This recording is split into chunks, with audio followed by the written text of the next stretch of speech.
Maria. Bom, então a gente está retornando para essa segunda parte da aula, né?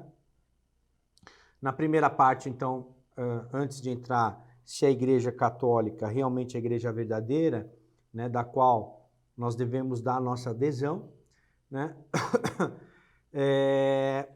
E vimos primeiro se Cristo, de fato, era o Filho de Deus, né? Se Cristo, de fato, demonstrava e mostrava que era o Filho de Deus, como nós vimos na primeira parte, que isso, de fato, é o que Cristo fazia e é o que ele deixou muito claro. E é por isso que os judeus, entendendo isso, o perseguiram, né? E depois acabaram fazendo com que ele fosse crucificado pelos romanos, né? A segunda parte, então, nós vamos ver se esse Cristo, que é divino, que é o Filho de Deus, que é o Messias, se de fato ele quis fazer uma religião, né? Se de fato ele quis fundar uma igreja, né?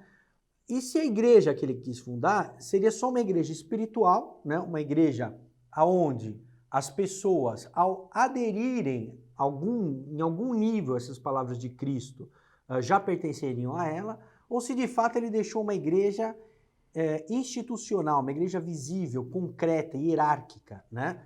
E é isso que nós vamos ver nessa segunda parte da aula, né? Primeiro, Cristo sempre vai comentar isso muito insistentemente, né, na Sagrada Escritura, e nós vamos ver isso também na tradição, né?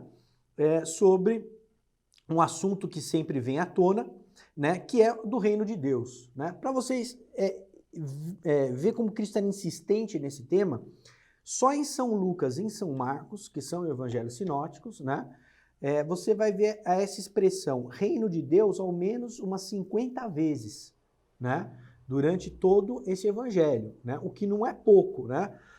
Não é só por uma questão estatística, porque nós vamos ver que nesses textos Cristo dá uma importância muito muito grande, né? E que de fato toda a missão dele foi feita para esse reino de Deus, né? E nós vamos ver também em São Mateus, né, não deixando São Mateus de lado, né, uma espécie de hebraísmo, né, que é uma forma mais hebraica de se falar do reino de Deus, que é o reino dos céus, né? Um pouco menos forte, né, reino de Deus, mas no fundo, tanto São Marcos, São Lucas e São Mateus vão concordar nesse reino de Deus, o reino dos céus, né, como sendo essa congregação daqueles, evidentemente, que aderem à doutrina de Cristo, tá certo? Né? Aí nós poderíamos fazer uma distinção, né, que na verdade, onde vão se fundamentar, de novo, aquelas mesmas correntes que nós vimos, né, o liberalismo, o protestantismo liberal, os racionalistas, os materialistas e também os modernistas, né? Fazendo uma distinção entre o reino celeste e o reino terrestre, né? O reino celeste seria um reino escatológico, né? Um reino do fim dos tempos, e o reino, evidentemente, terrestre seria aquele onde os homens seriam convidados a participar, né? Bom, então vamos conceituar a igreja, né, eclésia em grego, né, que quer dizer uma reunião em torno de algum pregador, em torno de algum líder, né? Então, se a gente pegar só etimologicamente, eclésia quer dizer essa reunião, essa assembleia de pessoas em torno de um pregador, de alguém que ensine, né? Então, essa daí seria a origem da palavra, né? Evidentemente, deixando de lado a questão puramente etimológica da palavra, nós teríamos aí três principais, o conceito se apoiaria em três principais pontos, né? O primeiro ponto na Sagrada Escritura, né? O segundo ponto, através dos santos padres, né? Ou seja, daqueles padres, evidentemente, bem do início do cristianismo, né? O que é mais importante nesse momento, né? 100, 150 anos depois de Nosso Senhor, né? E o que a doutrina católica fala sobre isso, né? Então, na Sagrada Escritura, né, nós tínhamos dois conceitos muito frequentes, né? Dois conceitos frequentes na Sagrada Escritura. Primeiramente, uma assembleia de cristãos. Então, Então a Sagrada Escritura vai colocar a igreja como uma assembleia de cristãos, né? Que normalmente são reunidos numa casa, né? Que estão lá numa casa, num lugar, né?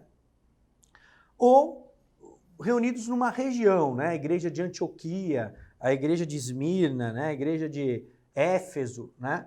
Então, a Sagrada Escritura dá esse primeiro sentido aí, né?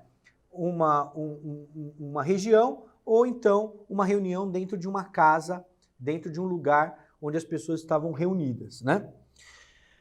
E depois, a Sagrada Escritura também vai dar um sentido de...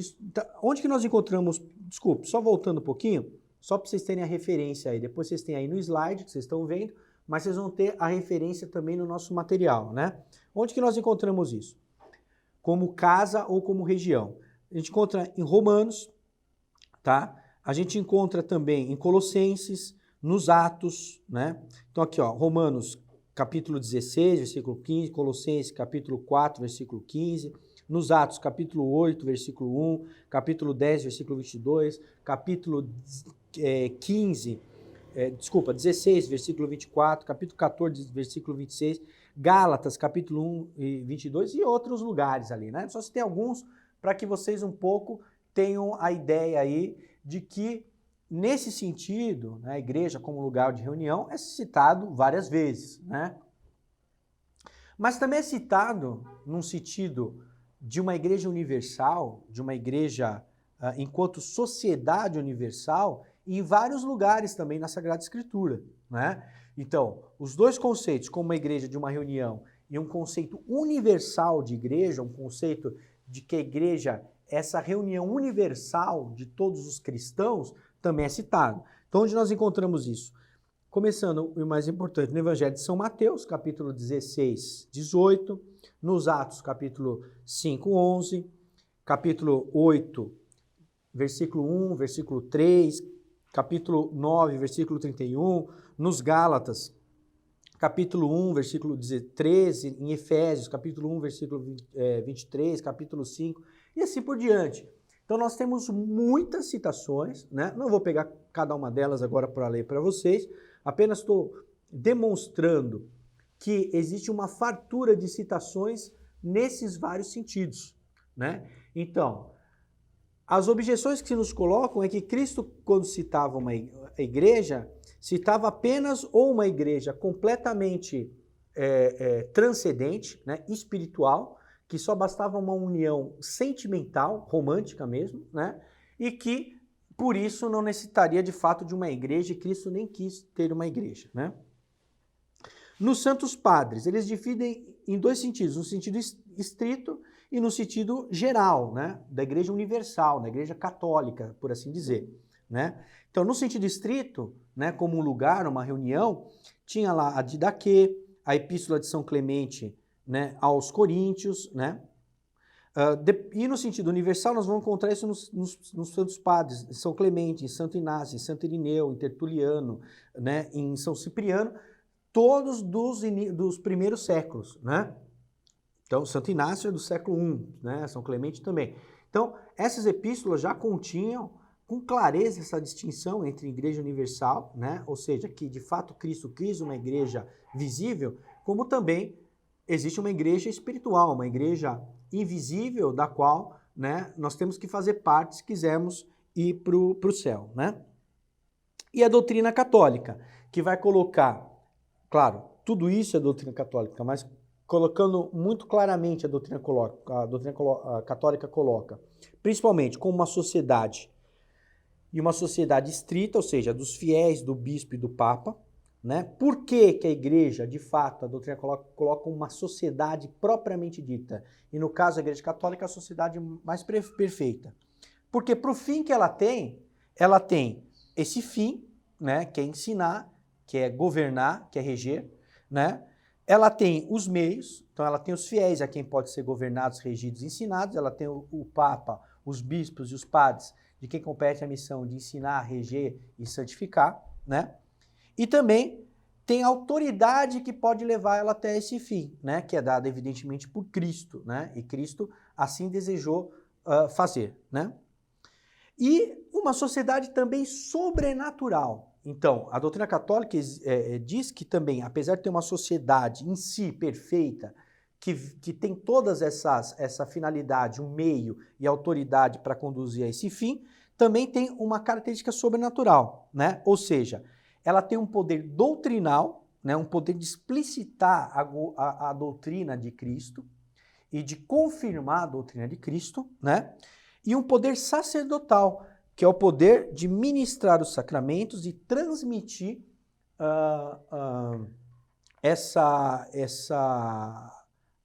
esse poder apostólico, né? Então, desde os apóstolos, a igreja sempre teve esse poder, né? Que essas duas qualidades da igreja sobrenatural, poder doutrinal e poder sacramental, vão dar a ela, então, o poder de governar.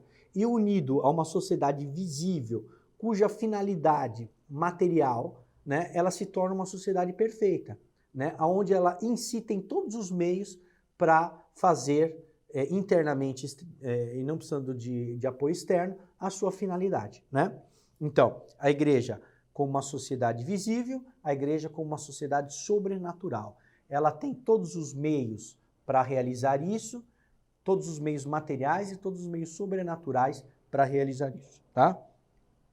Então, aqui está o conceito, digamos, dentro da Sagrada Escritura, né? Onde mostra isso, através dos santos padres da tradição, ou seja, dos primeiros cristãos, e aí, por fim, onde a doutrina católica deixa ela muito explícita acerca da composição da doutrina da igreja. Perfeito? Né? Bom, que a igreja conceitue bem, né, a igreja católica, né, a religião católica conceitue bem a igreja, né, é razoável. Que a Sagrada Escritura também o faça, também é razoável, né? E que os santos padres o façam, também é razoável. Mas se poderia dizer, bom, vocês estão conceituando, mas isso não quer dizer que Cristo quis fazer uma igreja visível, né? Vocês ainda não provaram que Cristo quis fazer uma igreja visível, né? Para provar a doutrina da Igreja Católica, né, é necessário, então, a gente voltar àquelas objeções iniciais da primeira parte da nossa aula, né? A objeção protestante, que só uma igreja espiritual, portanto invisível, e toda estrutura material e hierárquica seria, na verdade, um erro de interpretação, seria até uma coisa ruim, né? A interpretação racionalista, que tudo não passa de uma libertação temporária e que de fato só existirá uma igreja escatológica no final dos tempos. E por fim, a modernista, né? Que Cristo não quer nada, na verdade, né? Cristo não quis nada e, na verdade, só foi uma forma de apresentar um Cristo da fé, ou seja, uma igreja estrutural, por mera incompreensão dos apóstolos, tá certo? Né? Bom, primeira objeção, que a igreja é só interior, só está na alma da pessoa, quando a alma da pessoa adere a essa igreja espiritual, né? Então, basta ter confiança em Cristo, nós vamos ver na aula do protestantismo isso aí, e automaticamente eu me agrego a essa igreja espiritual e é só dela que eu tenho que fazer parte, né? Então você poderia objetar, então por que vocês vão, o protestante responde, por que então que você vai na igreja e você congrega lá? Porque você não faz tudo em casa, porque você precisa do pastor. Ele fala, na verdade a gente só vai lá para rezar em comum, né? Esse é o motivo maior que a gente vai lá. A gente não vai lá propriamente para aprender alguma coisa, né? Mas a gente vai lá só para ter uma experiência espiritual, que é um pouco a visão dessa igreja imaterial na alma de cada pessoa, né? Que é praticamente um sentimentalismo, né? Isso aí é propriamente um sentimentalismo, que é o romantismo, né? Acreditar que esse sentimento, essa experiência que eu teria, né, de Deus, é que me agregaria essa igreja espiritual e que dela depois eu já estou salvo por confiar que Cristo é o Salvador, né? Para refutar essas objeções, né? Primeiro, né? Nós temos as profecias, né, e os profetas, né, mostrando e demonstrando que o reino de Deus também é exterior, né? Então nós vemos, né, nas profecias, né, que Deus vai fazendo uma modificação não só interior na alma de cada um para aderir a essa igreja espiritual, mas vai fazer uma renovação no mundo. Tanto é que os judeus esperavam que o Messias viesse libertar eles do Império Romano, né? Isso era muito claro, né? E no ambiente do cristianismo, do início do cristianismo, isso, nos ambientes judeus, essa noção de que Cristo os iria libertar, que o Messias os iria libertar de Roma, era muito forte, né? Depois, Cristo demonstra isso nas parábolas. Então, se a gente pegar os vários evangelhos, nós vamos ver que tem várias palavras, vou citar um, que é do joio e do trigo, que crescem juntos, né? Que finalidade teria os maus e os bons crescerem juntos se os maus já estão excluídos da igreja, nem aderiram à igreja espiritual? Então não tem sentido Cristo dizer numa parábola que na igreja dele estaria agregado os bons e os maus, se na verdade só existe uma igreja espiritual. Na igreja espiritual, os maus não podem nunca estar agregados, porque se a igreja espiritual, ela cresce na alma da pessoa. E se ela está na alma da pessoa, não tem mal e não tem bom, só tem bom, né? Obviamente, então não teria sentido essa parábola no Senhor. Ele vai citar em outras, por exemplo, né? Na dos peixes, né? Ele vai citar também, né, que o reino de Deus está já entre vós, né? Se o reino de Deus não estivesse entre vós, que sentido teria essa palavra do nosso Senhor, né? Será que ele teria simplesmente se equivocado, né? Depois nós temos um problema, né? Se a igreja só é espiritual e se ela se dá na alma da pessoa por uma experiência mística, né, como na renovação carismática ou nas seitas pentecostais de uma maneira geral, né? Se ela se dá na alma da pessoa, na verdade nós não temos um argumento favorável a uma igreja espiritual. Nós temos um argumento desfavorável. Porque se cada igreja é construída na alma de cada pessoa, nós vamos ter tantas igrejas quantas almas tiverem, né? E isso é uma prova da falsidade também do protestantismo, né? Por quê? Porque se cada experiência transforma aquele adepto num fulano ligado a essa igreja universal, né, ele pode pensar a sua religião da sua maneira, né? Então, você vai ter várias doutrinas, que é o que acontece propriamente no protestantismo e no pentecostalismo moderno, né? Uma multiplicidade de seitas, cada uma dizendo o que vem na sua cabeça, né? O erro inverso também é verdadeiro, né? Vamos supor, eu aderi a essa igreja espiritual, mas eu me dissolvo nela, a alma se dissolve nela. Então agora nós não temos uma igreja para cada pessoa, mas nós temos uma igreja agnóstica, né? Da qual a memória e a liberdade da pessoa é dissolvida num eterno. Quer dizer, somos todos uma coisa só, na verdade, né? Então, se minha alma é também um reino de Deus, a alma do fulano é um reino de Deus e do ciclano também, na verdade a gente é tudo uma coisa só, né? Nós somos um pleroma único, junto com a divindade, que forma essa igreja espiritual. Então nós caímos no erro oposto, né? No erro gnóstico, né? Mas ambos são falsos, né? Ambos não têm uma consistência lógica, como a gente comentou. Depois, Cristo vai falar, né? Que o reino de Deus já está no meio de vós, né? Então, se o reino de Deus já está no meio de vós, é inútil procurar apenas no além esse reino de Deus, né? Ou procurar, mesmo é inútil procurar o reino de Deus, porque ele já está aqui. Ele está se realizando, claro que não de uma forma perfeita, como vai ser no céu, mas de fato a igreja de Cristo já está estabelecida. Esse reino de Deus que ele diz não é um reino milenarista, é um reino estabelecido aqui e agora, da qual nós fazemos parte, mas não sabemos se vamos fazer quando ele transcender, né? Inclusive no final dos tempos, né? Da qual a religião católica não discorda que haverá, evidentemente, no fim dos tempos, né? Depois do julgamento final, uma igreja triunfante apenas, né? Mas é claro que essa congregação de quem tem a fé em Cristo, nosso Senhor, vai permanecer, né? Então, o que nós podemos concluir, somente com essa discussão dos fariseus, que Cristo vai dizer assim, ó, o reino de Deus já está entre vós, né? É que Cristo, de fato, né, quis fundar uma igreja visível e que não tem sentido, do ponto de vista aqui da objeção de uma igreja só interior, de uma igreja só espiritual, da qual eu tenho uma experiência, ser real e ser desejada por nosso Senhor Jesus Cristo. Perfeito? Né? A segunda objeção é de uma igreja só escatológica, né? Cristo é um libertário, como a gente havia visto na primeira aula, né? E que o que a gente deve esperar, então, é paz, justiça, amor e fraternidade agora no nosso mundo, e esperar, evidentemente, uma redenção de uma religião totalmente gnóstica numa escatologia, né? Numa igreja no final dos tempos, né? Então, nós temos aqui, né? Que Cristo, né? E aí é o sistema de Lozi, que a gente pode colocar aqui, né?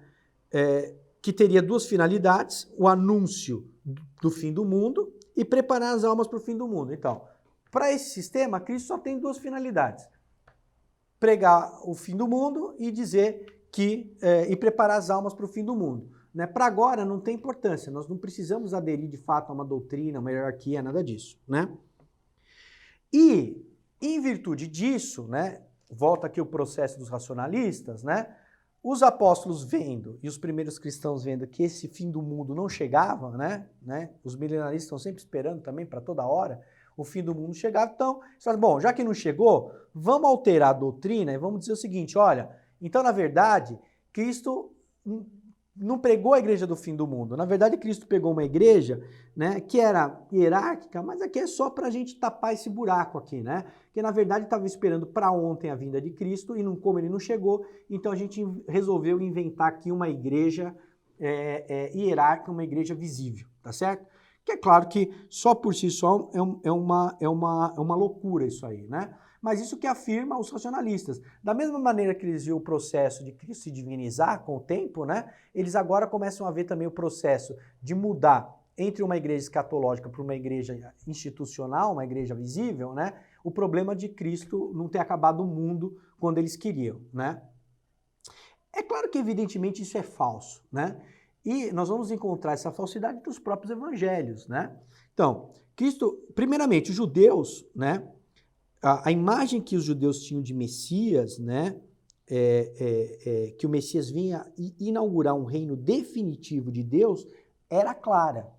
Né? Então, isso comprova o que nós já havíamos falado na primeira parte da aula, que se identifica o Messias com o Filho de Deus. Então, para os judeus, eles tinham uma clareza que essa distinção entre Messias e o Filho de Deus era real, que não era real, que não havia essa distinção. Eles consideravam o Messias, de fato, como filho de Deus. Segundo, né, para o modernista, né, se Cristo veio apenas preparar a parousia, né, não podia organizar uma igreja estável. Né? E o que a gente vê, que tinham duas facções de judeus, que eram os rabinos, que eram muito mais materialistas, voltados a esse racionalismo, e o que a gente podia chamar de milenaristas ou apocalipses, que viam só uma igreja escatológica. Né? Como Cristo vai demonstrar isso por final? Através das parábolas também. Ele vai falar das virgens que não se prepararam, né? Do grão de mostarda, que o reino de Deus cresce como o grão de mostarda, e quando ele expulsa Belzebu. Né? Então, né, nessas três parábolas não dá para se aplicar um reino escatológico do final do mundo, porque ele vai mostrar exatamente que, por exemplo, que se eu expulso por Belzebu, né, um reino dividido não teria subsistência. Ora, como é que ele pode falar de um reino dividido agora, no presente, se o reino é para o futuro? Se o reino de Deus é um reino escatológico? Então não tem sentido Cristo falar essas palavras, né? A mesma coisa que o reino de Deus é um grão de mostarda, né? Que é pequeno, mas que ele cresce. Ora, se ele é pequeno é porque ele já existe. Como é que ele vai crescer para se tornar uma árvore? Ora, também assim, Cristo aqui mostra que ele não entendia o reino de Deus como um reino puramente escatológico, né? Que era um reino só para o futuro, que não queria uma igreja visível a partir daí, né? E por fim, os modernistas, tá certo, né? Que vão se fundamentar em dois pontos, né? Também como os racionalistas, que Cristo só anunciava o fim do mundo, e que também os textos dos evangelhos não são autênticos, que eles sofreram modificações e que essas modificações que os evangelhos sofreram pelos primeiros cristãos foram introduções, né, intercaladas com o evangelho verdadeiro, que foram colocadas para que, como eles observaram que o reino de Deus não vinha, né, que o fim do mundo não começava, acabaram inventando essa coisa de igreja visível, tá? Então, que Cristo não anunciava o fim do mundo, né? Uma igreja escatológica, como ela não aconteceu, né? Os cristãos falavam, vamos dar uma acertada aqui, vamos dar uma remendada nesses textos e vamos formar aqui uma igreja invisível, né? E os textos evangélicos, pelo motivo que eu já expliquei, eles foram intercalados, o que tem duas implicações muito sérias, né?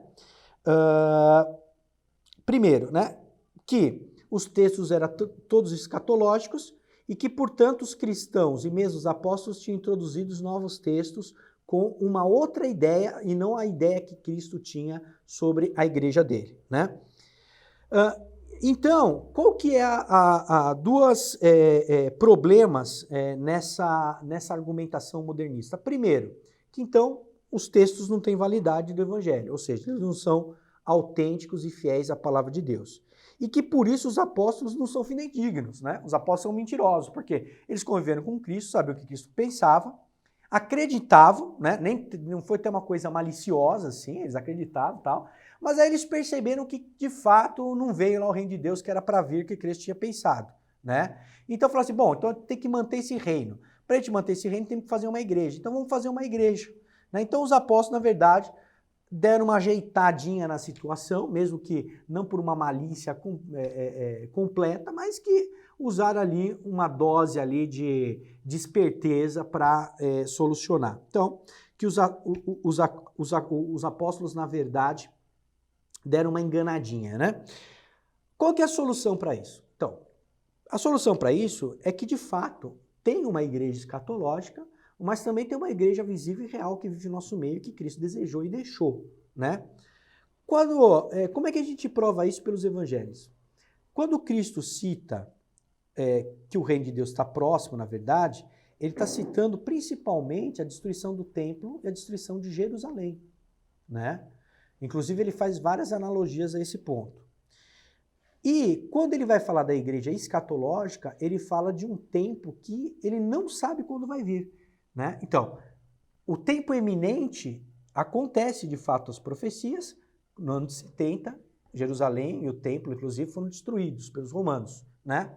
E quando perguntam, indagam a ele, mas quando que virá o reino de Deus? Ele fala, olha, nem o filho do homem sabe, quer dizer, ele vai colocar esse tempo como um tempo aonde não será revelado, né? Então ele coloca aí duas igrejas, uma visível e evidentemente uma escatológica também, né? Da qual nós não sabemos o dia nem a hora, e é o que a doutrina católica sempre ensinou, né? Na verdade, né? Assim Cristo quis uma igreja visível, né? Que nós vemos inclusive pela rápida expansão dela, né? Pela organização como eram formadas, né? E também demonstrou que essa igreja visível, ela vai ser temporária até o final dos tempos, né? Ela vai ser permanente, até o final dos tempos, né? Da qual ela deixa de existir para existir só a igreja triunfante, tá? Primeiro, então, quais são as características que Nosso Senhor colocou para a igreja? Primeiramente, o magistério. Então, ela fundou Cristo não deixou apenas uma igreja espiritual, ele fundou um colégio que pudesse ensinar, né? Não só ensinar, como também reger e governar, né? E santificar. Onde que a gente vê isso? Na Sagrada Escritura e pelos argumentos históricos, né? Na Sagrada Escritura, ele escolheu 12 apóstolos, né? Tá lá em São Mateus, São Marcos, né? Ele conferiu poderes aos apóstolos, né? Poder de perdoar, poder de expulsar demônios, poder de abrir e fechar as chaves dos céus, né? As portas dos céus, né? Os argumentos históricos para comprovar essa característica que ele deixou uma igreja de fato magisterial, né? Então, nos Atos, ele mostra os carismas que comprovam a autoridade dos apóstolos, né? Com milagres, inclusive, né? E aí vai se introduzir uma tese racionalista, né? Que ele fala que a igreja visível, né? Foi influenciada por uma igreja primitiva que era puramente espiritual. Então, eu falo, não, de fato tinha uma igreja espiritual que depois se tornou uma igreja visível. Que, na verdade, né, ela teve vários elementos. A destruição de Jerusalém colaborou, né?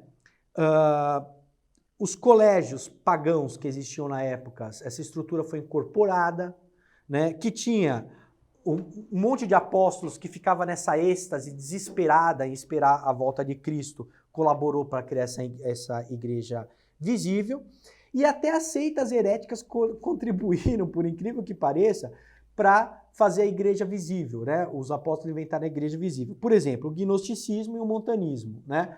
Que para combater as heresias, eles criaram uma igreja institucional para fazer, olha, isso aqui é heresia, isso aqui é uma igreja verdadeira. Mas que no fundo não teve. E por fim, a destruição de Jerusalém, né, para transpor para Roma o centro da fé cristã, né?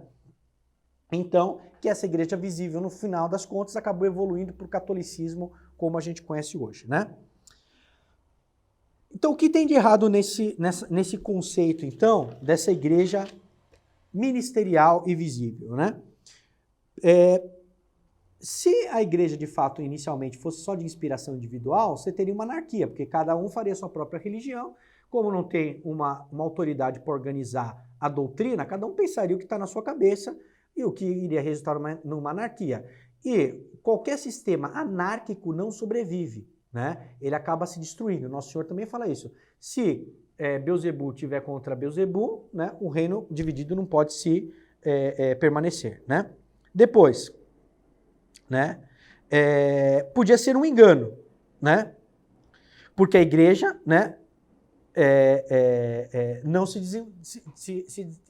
dissolveu. Se fosse um engano, né, se tivesse todo mundo enganado, não, Cristo falou que o fim do mundo haveria, é próximo. Aí não veio o fim do mundo. Aí os apóstolos falaram assim, não veio, mas é que a igreja, vamos introduzir novos evangelhos, todo mundo ia se ver no engano. Né? Então como é que a igreja conseguiu crescer tanto e ter tantos adeptos, mesmo em meio ao engano? Ou seja, ninguém viu que o pessoal ali estava enganando, que os apóstolos estavam de má fé, estavam criando um sistema e uma ideia que Cristo não queria, né? Depois, né? Se Cristo, de fato, não queria uma igreja universal, só espiritual, não tinha sentido, por exemplo, né, uma universalidade deles querendo os pagãos. Então, tinha as disputas, só podiam entrar os pagãos, só os judeus, uma igreja aberta a todos, né? Se a igreja não fosse concreta, aberta a todos, ela teria que se realizar espiritualmente no coração de cada um, né? Depois que Jerusalém era a capital do império, etc., Jerusalém sendo destruída, a capital, eles elegeram uma outra capital, também é uma mentira, porque os apóstolos, mesmo antes da destruição de Jerusalém, que foi no ano 70, já faziam pregações em Roma, né? Já tinham como Roma a sua sede principal, né? E ainda há um último argumento que fala sobre o símbolo dos apóstolos, né, ter influenciado essa ideia. Também é um outro argumento falho, porque o símbolo dos apóstolos, apesar de ser do século I, em muitos lugares do mundo ele só foi difundido depois do ano 300. E mesmo assim as igrejas como da Gália, etc., já tinham isso com clareza, né? Essa ideia de uma igreja institucional e visível com clareza, né? Tanto é que se fala de igreja da Gália. Agora a gente tem que ver se Cristo, então, também desejava uma igreja hierárquica e permanente, né? Então, na Sagrada Escritura, isso fica claro lá em São Mateus, né? E o argumento histórico, né? O que normalmente os adversários dizem, né? Que existiam homens da palavra, que eram os apóstolos, os profetas e doutores, né? E que existiam também nessas primeiras comunidades cristãs, né? Anciões, né? Que seriam aí os presbíteros e os diáconos para cuidar dessa assembleia, né? E que no fundo, então, né, na verdade, a interpretação incorreta disso, mas no futuro, transformou essas pessoas que acabaram usurpando os dons da comunidade para formarem, então, a igreja hierárquica e institucional que nós conhecemos nos dias de hoje, né? Isso não é verdade. Tá? Por que não é verdade? Né? Existe um ponto bem importante que define e dá solução a tudo isso. Né? Se fosse verdade que Cristo, de fato, comunicou os carismas, né? E que eram os carismas que eram importantes, como diz hoje a renovação carismática, né? E como dizem os protestantes pentecostais, principalmente, né? Que aqueles que tinham dons, etc., como a gente vê nos Atos Apóstolos, De fato, esses dons eram necessários, né, no início da igreja, e hoje nós recebemos eles através do batismo, mas não foi isso que Cristo deixou, né? Por que não foi isso que Cristo deixou? Por um simples motivo, né, e que é o principal: os dons são incomunicáveis, são intransmissíveis, né? Por isso que se chamam dons, né? Porque eles são, é o Espírito Santo que dá a quem ele convir dar, né? Muito diferente do aspecto jurídico, que de fato Nosso Senhor transmite esse aspecto jurídico, né? Então, nós vamos ver, né, nas epístolas de São Paulo, né? Vamos ver também nos padres, né, como a epístola de São Clemente aos Romanos, essa transmissão dos poderes jurídicos da igreja, né? Ou seja, o presbítero, o bispo, né, o diácono, né? A gente vê isso. Nós vemos isso também, né? Por exemplo, quando se cita, até nas epístolas de São Paulo, né, aos Coríntios, homens ilustres, né? Que ainda não tem o título de fato de bispo, né? Episcopos, né, em grego, né?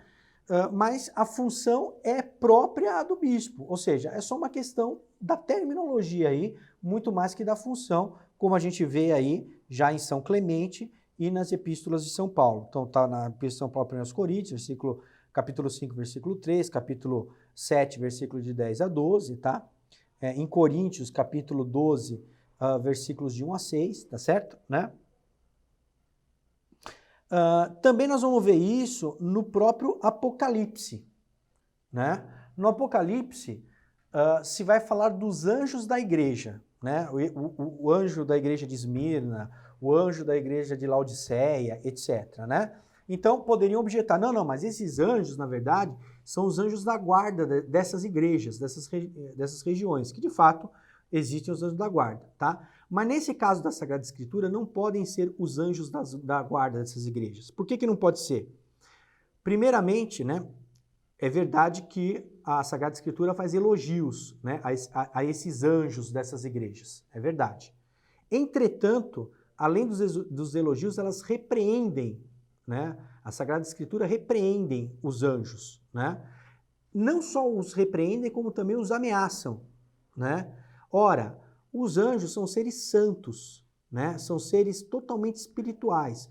Se a Sagrada Escritura não estivesse usando uma alegoria apenas, estivesse usando, se referindo mesmo aos seres celestiais, de fato estava incorrendo numa injustiça. Porque como eles são santos, eles só fazem a vontade de Deus, né? Então não tem como eles fazerem uma outra coisa que não seja a vontade de Deus.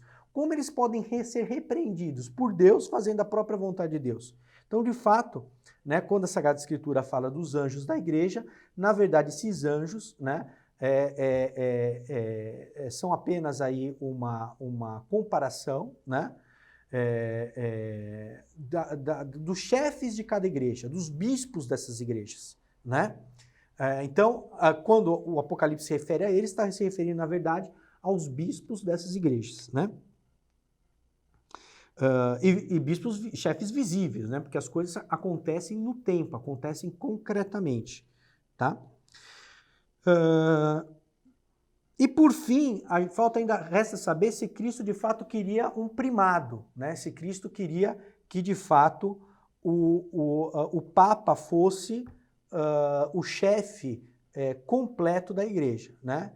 E isso a gente vai ver principalmente 3 pontos, né, principais, né? Primeiro, a mudança do nome de Pedro, então que Pedro de fato foi confiado a essa missão. Então, essa mudança indica que a missão de Pedro era muito importante, tanto era importante que, para os judeus, essa mudança de nome se fazia um grande divisor de águas, né?